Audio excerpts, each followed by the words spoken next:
Alors, on se retrouve pour la suite de notre formation et nous allons passer à l'étape de créer un nouveau projet. On va cliquer sur ce bouton Create New Project.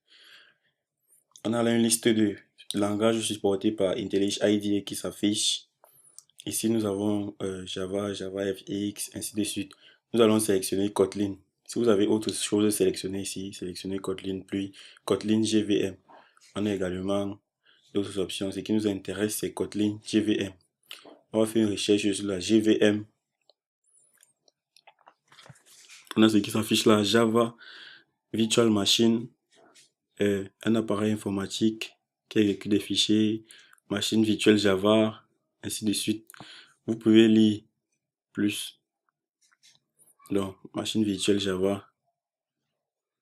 On va cliquer sur Next. Et puis, nous allons nommer notre projet Kotlin. Je vais le stocker, là, c'est l'emplacement, on va le stocker sur notre desktop, comme vous voyez là. Et puis, Finish.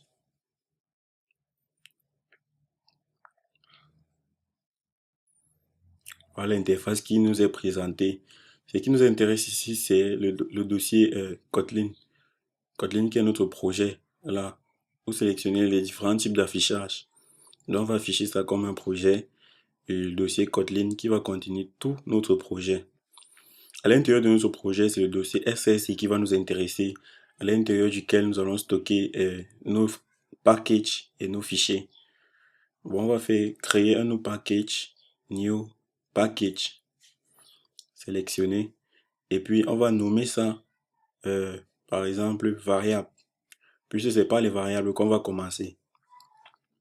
Donc, prenez package pour l'instant comme un dossier dans lequel on peut stocker un certain nombre de fichiers. Là, vous voyez notre dossier qui est carrément créé. Mais là, on va l'appeler package, à l'intérieur duquel on va stocker certains fichiers.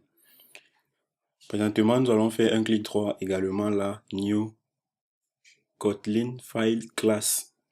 Ça nous permet de créer soit un fichier, comme vous voyez là, une classe, une interface, une enum class ou un objet.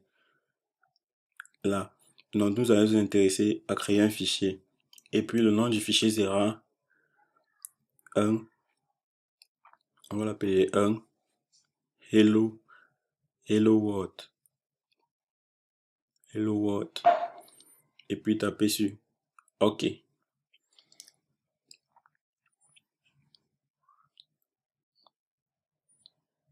On va patienter. Et puis là, notre fichier hello world.kt qui est ouvert à l'intérieur, bien sûr, du package variable. Donc, vous commencez à comprendre hello world.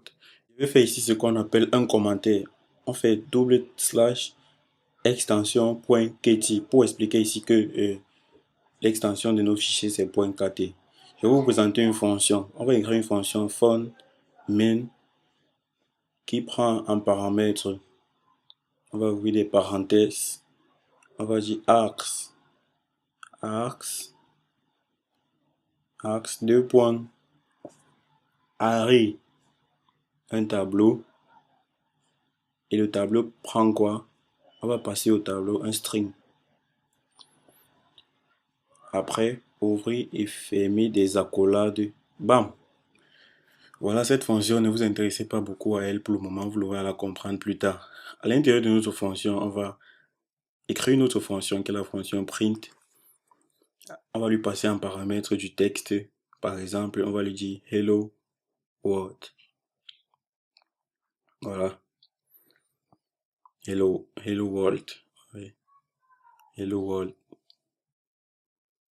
Je vais copier ça, écrire une autre ligne, coller encore, et puis ici en bas je vais mettre ln, print ln.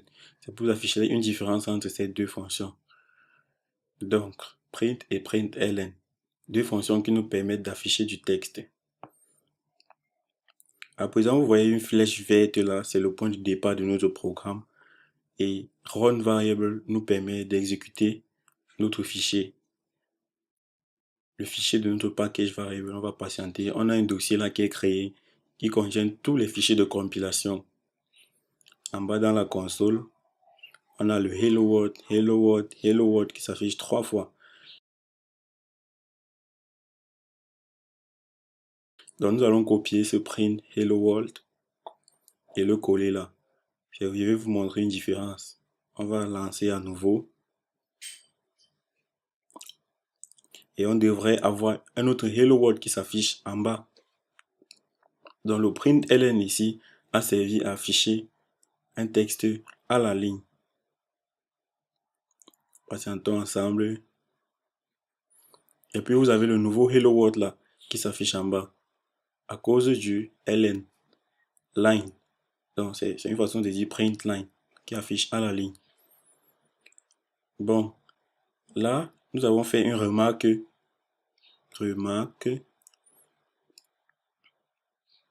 On va dire les points virgules. Les points virgules ici ne sont pas obligatoires. Bien sûr, les points virgules ne sont pas obligatoires. On va essayer ensemble. Si on met un point virgule là, comme par exemple en PHP, si vous le faites, on a un avertissement qui nous dit redundant semicolon. Donc, les points virgules ne sont pas obligatoires. Donc, également, je découvre là une erreur. Hello world. On a loupé L, on fait un clic droit, refactor, rename. Ça, c'est une façon assez performante de renommer vos fichiers qui va modifier, n'est-ce pas, dans tout, prendre en paramètre tout ceci comme vous le voyez. Refactor, looking for usage. Voilà, ceci est parfaitement fait. Je vous donne donc rendez-vous dans le prochain épisode où nous aurons à faire ce que dit réellement notre package variable, c'est-à-dire apprendre à déclarer nos variables.